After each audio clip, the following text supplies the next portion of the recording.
Hello everyone, कैसे आप सब। आप सबका अपने चैनल में स्वागत है। आज मैं आपको एक कहानी सुनाने जा रहा हूँ। इस कहानी का टाइटल है हर व्यक्ति का महत्व। तो चलिए शुरू करते हैं।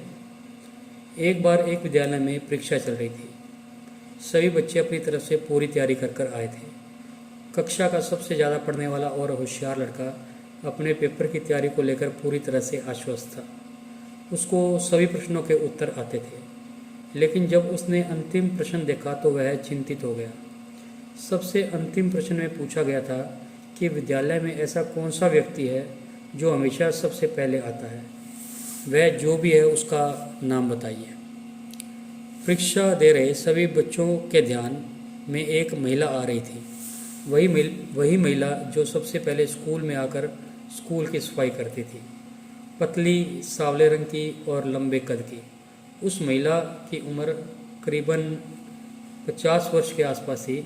ये चेहरा वहाँ परीक्षा दे रहे सभी बच्चों के आगे घूम रहा था, लेकिन उस महिला का नाम कोई नहीं जानता था। इस सवाल के जवाब के रूप में कुछ बच्चों ने उसका रंग रूप लिखा, तो कुछ ने इस सवाल को छोड़ ही दिया। परीक्षा समाप्त हुई और सभी बच्चों ने अपने अध्यापक से सवाल किया कि इस महिला का हमारी पढ़ाई से क्या संबंध है। इस सवाल का अध्यापक जी ने बहुत ही सुंदर जवाब दिया। ये सवाल हमने इसलिए पूछा था कि आपको यह एहसास हो जाए कि आपके आसपास ऐसे कई लोग हैं जो महत्वपूर्ण कामों में लगे हुए हैं और आप उन्हें जानते तक नहीं। इसका मतलब आप जागरूक नहीं हैं। तो इस कहानी से हमें शिक्षा मिलती है कि हमारे आसपास की हर चीज़ व्यक्ति का एक विशेष महत्व होता है, वह खास होता है। किसी को भी नज़रअंदाज न करें। अगर ये स्टोरी पसंद आ रही है तो चैनल को सब्सक्राइब करें। और आपको एक और स्टोरी मैं सुनाने जा रहा हूँ।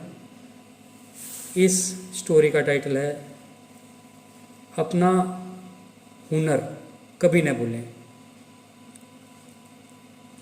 एक बार एक राजा था। उसके राज्य में सभी अच्छे से चल रहा था। उस राजा ने अपने सैनिकों को बढ़ाने के लिए बहुत ही मेहनत की। तलवारबाजी, खेलकूद और शासन कला के ये गुण तो सभी राजाओं में होते हैं, लेकिन इस राजा को इसके अलावा एक और भी शौक़ था। वह था कालीन बुनने का। ये गुण हर किसी राजा में नहीं मिलता।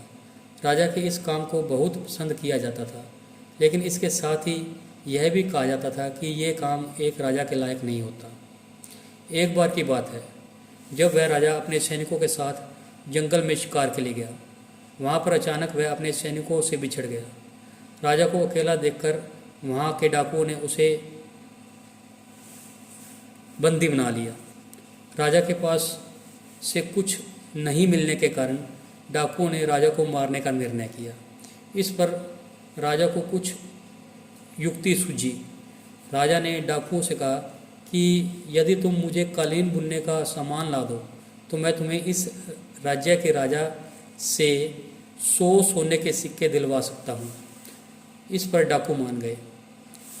राजा को कालीन बुनने का सामान ला दिया गया। राजा ने कालीन बुनना शुरू किया। जब ये कालीन पूरा बुन दिया गया तो इसे राजभवन में भेजा गया। वहाँ पर रानी इस कालीन को देखकर राजा के काम को पहचान गई और उसमें लिखे हुए राजा के संदेश को भी पढ़ लिया।